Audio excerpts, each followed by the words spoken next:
Bom dia, vamos falar hoje sobre o grau de deterioração das estruturas, uma metodologia de determinação proposta por Eliana Kraus Castro.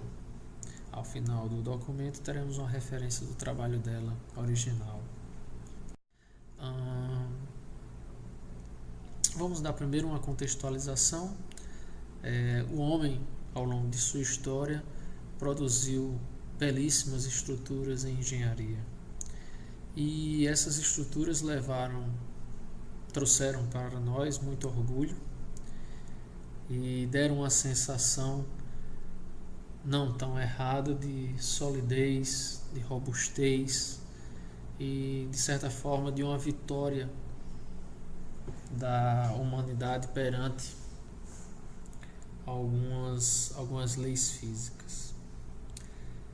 Entretanto, ocorreu um efeito colateral. Essa mesma ideia de solidez, de imponência, a beleza dessas obras trouxe para nós também uma sensação de que grandes obras de engenharia, elas são quase que eternas. Entretanto, foram surgindo diversos problemas nas estruturas. Esses problemas foram ficando mais frequentes, inclusive com a ocorrência de acidentes graves. Essa realidade trouxe a preocupação de que as estruturas não eram tão duráveis assim como nós imaginávamos. E que de alguma forma a gente precisaria trabalhar o que hoje ficou conhecido como a patologia das edificações. Como tratar as edificações para que os problemas que ocorriam e que ocorrem nelas durante a vida útil possam ser minimizados e essa pretensa durabilidade possa ser ampliada. Entretanto, a discussão começou de um modo muito subjetivo. Não se havia uma forma, um critério de avaliar o quão a estrutura estava deteriorada. Havia muita subjetividade nessas avaliações, na frequência, na periodicidade em que deveria ser feito inspeções nas obras, e a engenharia tomou conhecimento, ou na verdade reconheceu que estávamos sem metodologias objetivas para tratar esse problema.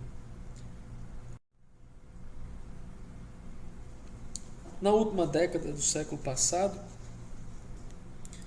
nós tínhamos algumas normas internacionais que já levantavam a preocupação com a durabilidade. Entretanto, essas normas, elas também careciam de objetividade. O SEB, 1991, falava que as estruturas, deviam ser inspecionadas e mantidas tão frequente e cuidadosamente quanto possível. Ora, tão frequente e cuidadosamente quanto possível não é uma medida objetiva, O que é tão frequente quanto possível? É todos os dias fazer inspeção? É toda semana? É real time? E abaixo da linha do Equador, nós também tínhamos poucos direcionamentos. A NBR 9452 falava sobre as inspeções em pontes e viadutos. Também havia um manual do DNER que tratava também das inspeções nas obras das estradas. E também havia outros manuais internos de grandes empresas, como Eletrobras, Mas tudo isso ainda era incipiente. Em um convênio da Universidade Federal do Rio Grande do Sul e da Prefeitura de Porto Alegre, foi feito um trabalho de pesquisa encabeçado por Klein, que tentou trazer uma certa objetividade ao problema de se quantificar o quão deteriorada estava a estrutura. Neste trabalho, nesta metodologia que ele criou,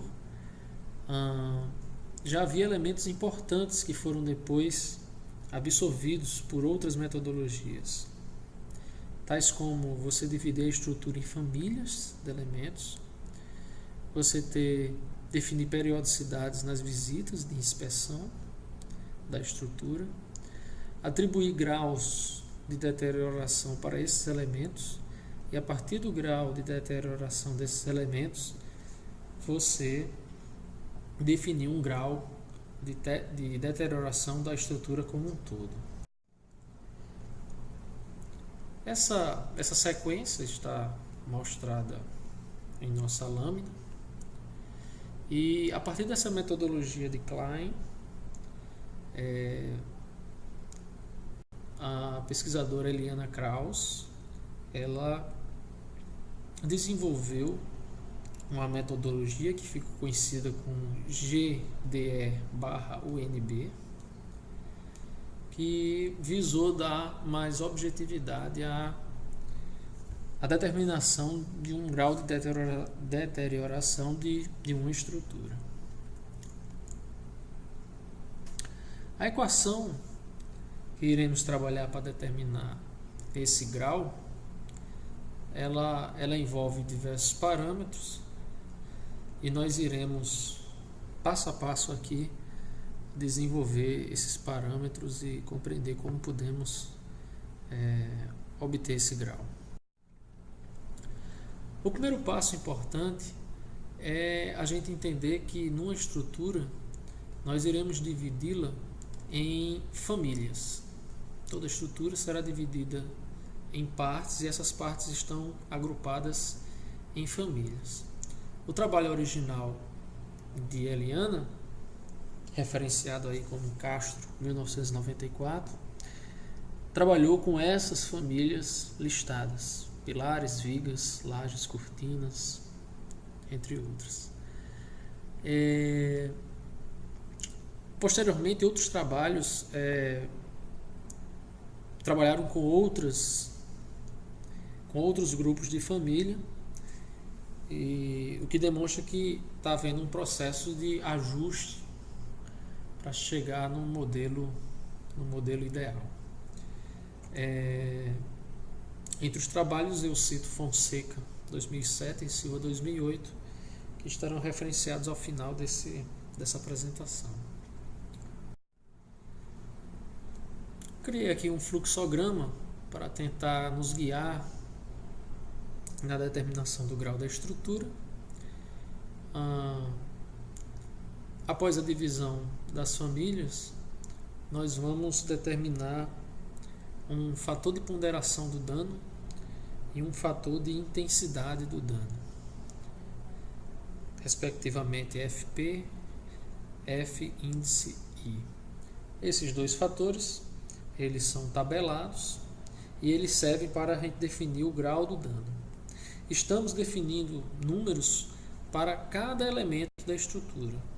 O que seria um elemento de estrutura? Um pilar, uma laje, uma marquise. Seria uma unidade básica da estrutura. Esses fatores de danos, tanto de intensidade como de ponderação, eles são extraídos de tabelas, que não serão todas mostradas aqui. Mostrarei a tabela para pilar, mas elas podem ser encontradas no trabalho original Castro 1994, que está na referência ao final da apresentação.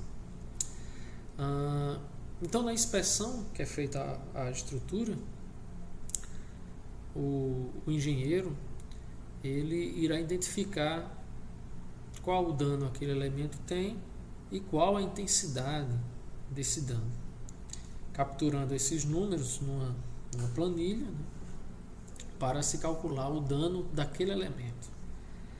Pode ser trabalhado mais de um dano. Um elemento pode apresentar mais de um dano e veremos como a gente pode calcular o grau do dano do elemento, ele tendo múltiplos danos. Tendo os fatores, tanto de ponderação como de intensidade, o próximo passo seria o cálculo do grau do dano. O grau do dano ele pode ser calculado por duas fórmulas diferentes, de acordo com o fator de intensidade que o engenheiro indicou na sua visita. A pesquisadora ela justificou a utilização dessas duas funções porque danos menores eles têm uma evolução mais lenta do que danos que já estão em estágios mais avançados. Então, à medida que se avança a intensidade do dano, você precisa de uma formulação que leve em conta a aceleração do processo de deterioração. Assim, com base no fator de intensidade FI e no fator de ponderação FP, nós utilizamos essas equações para calcular o dano do elemento. Então, cada elemento da estrutura, a gente divide a estrutura em elemento, né, que se agrupa em famílias, cada elemento da estrutura vai ter um grau de dano indicado pela letra D. Com o grau do dano de todos os elementos, nós podemos determinar o grau de deterioração daquele elemento. Esse grau de deterioração ele pode ser calculado considerando uma das duas equações listadas aí. Essas equações também visam ponderar com que danos menores alterem muito o resultado de um grau de dano de um elemento quando esse elemento apresenta um dano significativo. Então, se adotássemos simplesmente a média dos danos de um elemento para definir o grau do dano dele, nós correríamos um risco de contaminar um dano perigoso e um dano de risco alto com outros danos mais leves e diminuir assim o grau do dano, o grau de deterioração de um elemento. Ao calcular o grau de deterioração do elemento, nós já podemos começar a fazer indicações do estado e das medidas a serem aplicadas nesse elemento, né? Então, temos uma tabela aí embaixo, graus baixos indicam um estado aceitável para a peça, né? Um grau médio indica a necessidade de intervenção de médio prazo e assim respectivamente.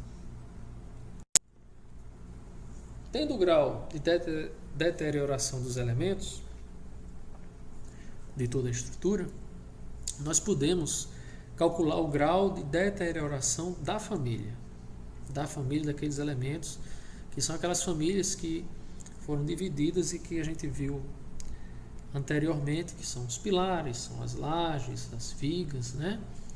Essa divisão, repito, ela pode ser modificada em outras metodologias que foram pesquisadas posteriormente a esse trabalho. Mas nós nos atentaremos ao trabalho original da pesquisadora Castro. O grau de deterioração da família de elementos, né? Ele é uma conta simples e direta, que é a média dos graus de deterioração dos elementos individuais. A pesquisadora Castro, ela optou, a favor da segurança, de excluir dessa média os elementos que tivessem grau menor do que 15, também no processo de evitar uma contaminação de peças que tinham valores baixos para dano, uma contaminação do número geral dessas peças, se por acaso houvesse alguma peça com grau muito elevado.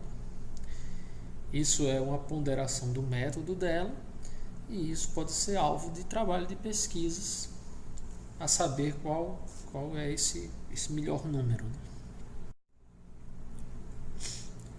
Já temos o grau de deterioração da família, então falta ainda ter o fator de relevância estrutural. Esse fator de relevância estrutural ele não é uma fórmula, ele é uma ponderação que vai ser feita para tratar certas famílias de elementos com maior relevância do que outras. A pesquisadora Castro fez a seguinte ponderação: elementos de composição arquitetônica vai ter um fator de relevância 1, o reservatório superior, um fator de relevância 2, escadas, rampas, reservatório inferior, cortinas, lajes secundárias 3 e os demais elementos 4, outros elementos 5. Isso também é a possibilidade aí de se trabalhar em pesquisas em ajuste desses valores, né?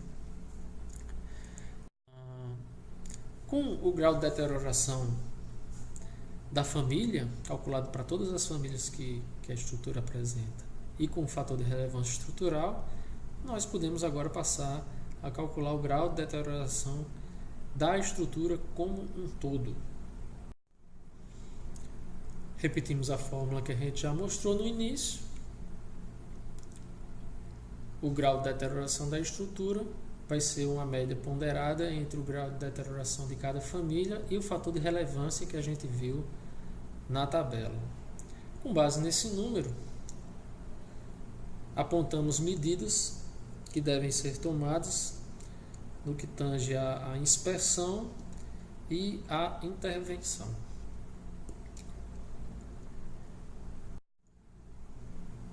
Trazemos aí um resumo, pode ser utilizado, né, para uma consulta rápida.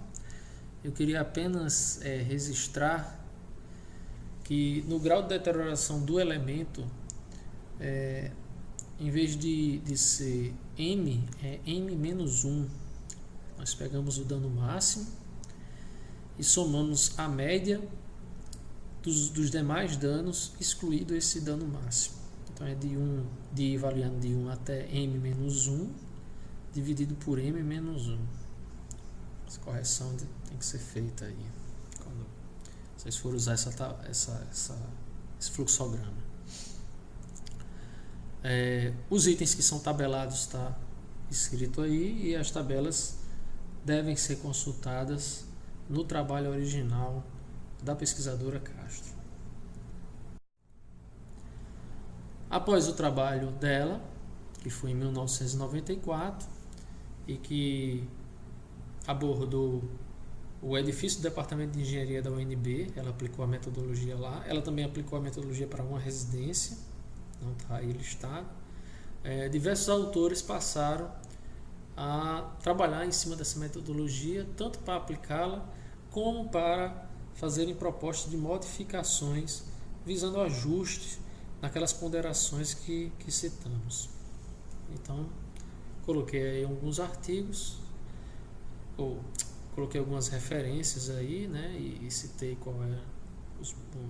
onde eles aplicaram a metodologia, e caso haja interesse, nós trazemos as referências, e aí você pode se aprofundar um pouco mais nesse tema.